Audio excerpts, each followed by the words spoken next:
My name's Kristen, and I am an entrepreneur, a knitwear designer, and an educator teaching knitting and other mindfulness practices.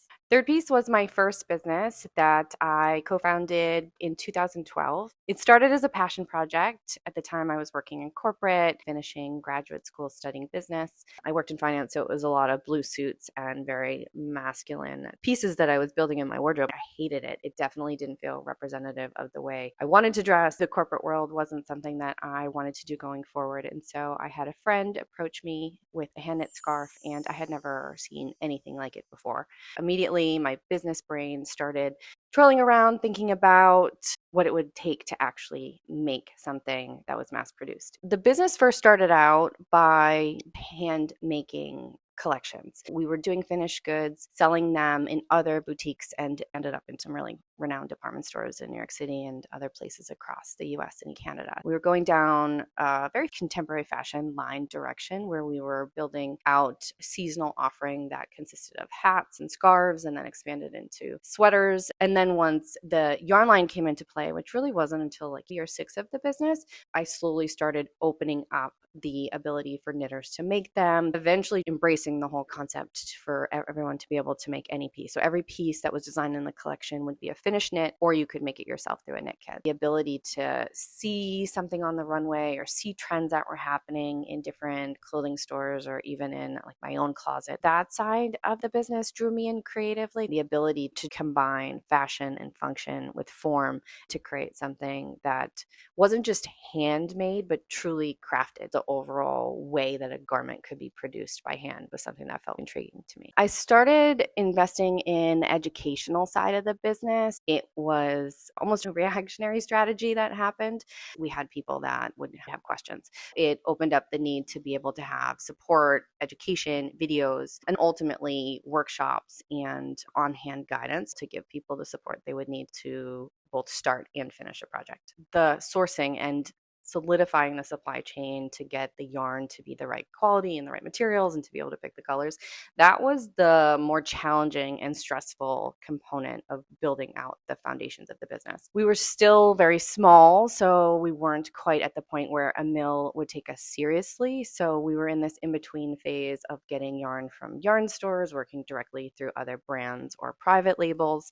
By year 5 was around the time frame that I really started to understand the world of manufacturing, work with factories overseas. Our first production run was in China and moved to Romania, and then the merino came from Peru. Understanding the global manufacturing practices and knowing how to handle importing wool from overseas was a huge component, and learning that phase of the business took up most of my bandwidth. Over the years, staying true to being a handmade product was so important to me. I think that as the world of fast fashion continued to evolve and clothes continued to become more and more disposable, Third Piece offered something different and unique. Each of our pieces was made by a team of women that were here in the Boston area. And over the course of a few years, working to develop the supply chain and a line of yarn, I was able to get a brand new product line up with the merino wool that we were working with. The business went on to expand to allow our customers to make our products. The concept became what we called made by us or made by you, which at the time was very unique to actually give away our designs and give away our patterns to knitters to make themselves. It almost, in many ways, cannibalized our hand knit business, which at the end of the day was what I wanted. I didn't want to go into the hand knit business with a mass production mindset, but moving into the yarn space and allowing customers to knit our pieces is what allowed the business to scale and grow from a much more organic and aligned perspective. For me in my personal knitting journey, in the beginning, I really struggled with understanding how to use my hands and how to use my brain in this very dynamic way. I started the business having never knit, and through the first couple of years, I resisted the act of knitting myself. I never really considered myself a creative person. I always put myself in the business box. I felt like I was really struggling to understand the terminology and what the words meant and why I was doing what I was doing. And I worked with such talented people that I left the profession of knitting to those that were the best at it. And it wasn't until many years and working with a few different knitters and master knitters that the dots really started to connect with my teachers, the women that I was working with that just showed me so much about the craft that eventually allowed it to feel more more ingrained and not as forced. In the beginning, it was just very fun and creative, and I was drawn to this idea of creating a product and being able to show it to customers through trunk shows and pop-ups and get this very instant source of feedback where customers would fall in love with the hats or want to see it in a different color, or they would give us feedback. And there was this interesting take on being able to adapt and move quickly. It was all very creative. One piece we would design would turn into another. And over the course of a few years and a few seasons, the team evolved. The women that would knit the pieces had this talent that just felt like a little hidden treasure. And so many of them would knit for fun, for hobby, or they would knit for their friends, family, charities. And it was just talent and this gift that I thought so many of these women held. And being able to take what they were doing, apply it with my understanding of the business and where I wanted the business to go, started to open up this whole area of combining design with sourcing and yarn and supply chain. And it was just fun. And I felt like I couldn't not do it. I opened a store, and that was my first big girl move. I signed my life away on a 5-year lease. I took out a second mortgage to make it happen. I also became a mother soon after signing my lease and opening my store. So it was all of these really big life, big risk situations and milestones, signing a lease, taking on this financial burden, becoming a mother. All these things happened within a 6-month period. I had gone all in, and I was going to do everything I could to make sure that it was successful. It forced me to learn how to step up and run my business from my own perspective. Running a knitwear business, it's highly seasonal. It's fashion, it's retail, it's risky. You have good months, you have bad months. Over the course of a decade has been a mix of growing, scaling, then adapting, reacting, pivoting, and then ultimately having to make some really tough business decisions and change directions to be able to keep the lights on and survive. During the pandemic, the business came to a complete halt. We were told to shut down and the lockdowns happened. Luckily, we were set up, so everything moved online. And the team that I was working with were very innovative and very quick to adapt, and actually came to me and said, why don't we start teaching online and start offering online knitting workshops? And with everyone being at home, it ended up being a very busy and smooth transition to keep things afloat while the store remained unstable. Right after that holiday season coming out of 2020, it still became very clear that the world of retail felt really uncertain. I couldn't imagine people being comfortable sitting next to strangers in a workshop space. And that was what my retail store was built off of. How do you take a business that was so tactile and in person? How do you move something like that online?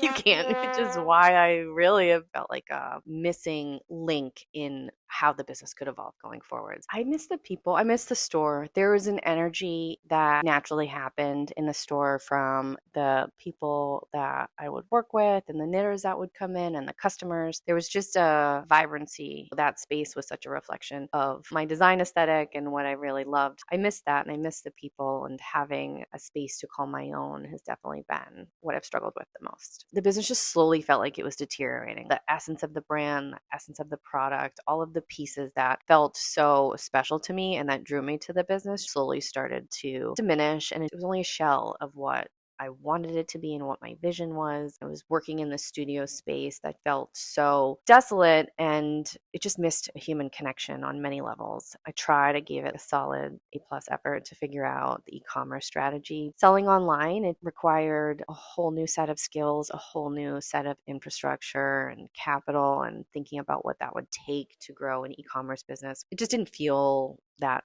aligned with what I wanted. So I sat in limbo for what felt like 3 years trying to figure out what I could do with it. When you are building something with people, you get very attached. But over time, as the business evolves, the team has to change and people grow and evolve themselves. People come and go. And knowing when to make the right decision, holding on to certain components of the business that require difficult conversations or changes that felt very emotional or heartfelt at the time were very difficult for me. And where I've always struggled is with people. Third Piece was always a business that was a team of people. Like I said, I wasn't a knitter. I didn't have this background in understanding that industry. So I surrounded myself with a team of highly creative people that were so amazing and introduced and taught me so much about the world of knitting, the fashion industry, retail, all of the components of the business that I was operating in. It was one of the best experiences, both personally and professionally, I ever could have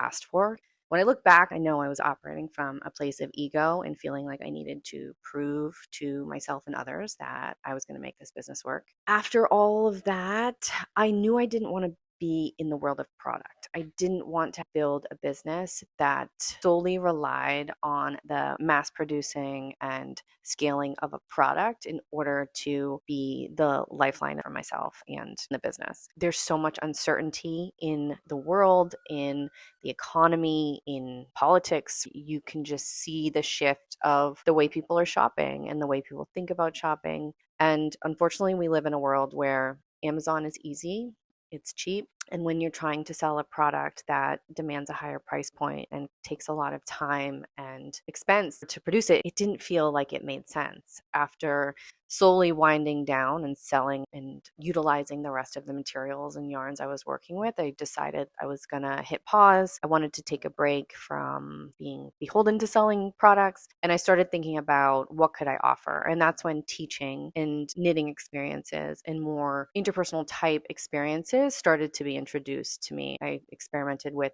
a knitting and yoga retreat. I started doing corporate workshops, private workshops. So it was out of a response of customers inquiring if that was something the company offered. People were asking for it. And over time, I recognized it's a really interesting area worth pursuing. So I slowly started to think about the role of teaching and taking everything I have learned through my own teachers in the knitting world and think about how I could apply it into a more service-oriented business model. This business is much less stressful than what Third Piece was. I definitely feel much more fulfilled. When it came to Third Piece, I always had this constant financial pressure that would come up continually with the overhead and the requirements to keep the business alive between paying the rent, paying payroll, making payments towards inventory, dealing with the mills. The financial cash flow and the planning and the stress of the business itself was so hard to be sustainable, let alone profitable, that it just never really made sense. Emotionally, I was just so drawn to it and drawn to the people that I kept trying to go back to the drawing board to figure it out, but it just logistically and financially never made sense. Cutting that tether and deciding that was not going to be the business any further required a lot of unwinding and unfolding and things that I'm still working through in order to legally close out a business and its obligations. Moving forward on my own was the scariest time, thinking, what do I do? Can I do this on my own? I considered, do I get a job? What can I sell? What can I liquidate? What can I do to be able to provide for myself and my family? And also think about what is my career and what is this work and the experience that I've gained from it. And the thought of 12 years of work somewhere on a Google Drive felt very sad to me. Even in looking at my own closet and thinking about swapping out my summer closet for fall, it really made me think what could be salvaged from all of the work that was put in over that decade. And while I don't have a yarn line anymore or a collection, I do have patterns, and there's hundreds of patterns that have been created that are very timeless. They're pieces that I still wear season over season. I wanted to honor that work and those patterns in a way that would shine a light on each piece or highlight them, tell a little bit more of the story behind them, and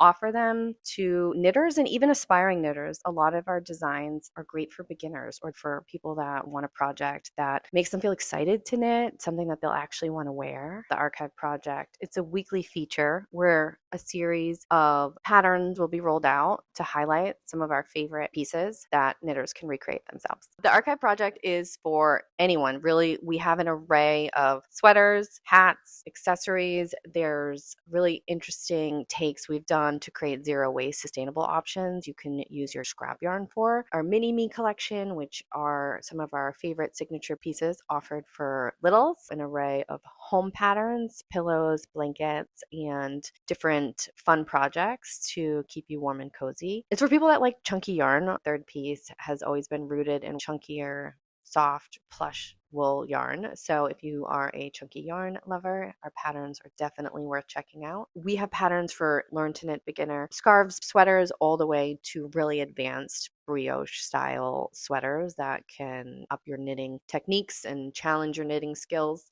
We have our YouTube channel, and also making myself available for support and questions as they come in to be able to guide you in your knitting journey. If you are somebody that wants to open a store, I will share what many other shopkeepers have told me, that it really takes 3 years. Year one is about figuring out your foundation. What are the products you're going to offer? What are you going to put on the shelves? How much inventory you need?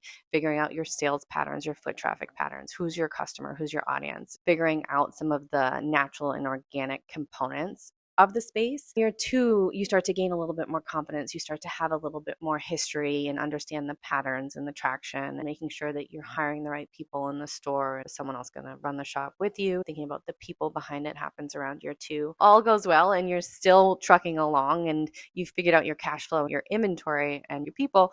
Year three is really that year that you can sit back and say, all right, where are we going to go from here? How is this store going to sustain on its own, and maybe opening up additional locations. That was the business mindset that I had going into it. Those things were very true for me. Year three was feeling really nice. I had an amazing team of people that were in the shop. We had the educational workshop model up and running. The stability was starting to settle in. The customer base and the community was starting to take shape. It was all the things I hoped for and all the things that I had dreamt of when I signed the lease and opened the store.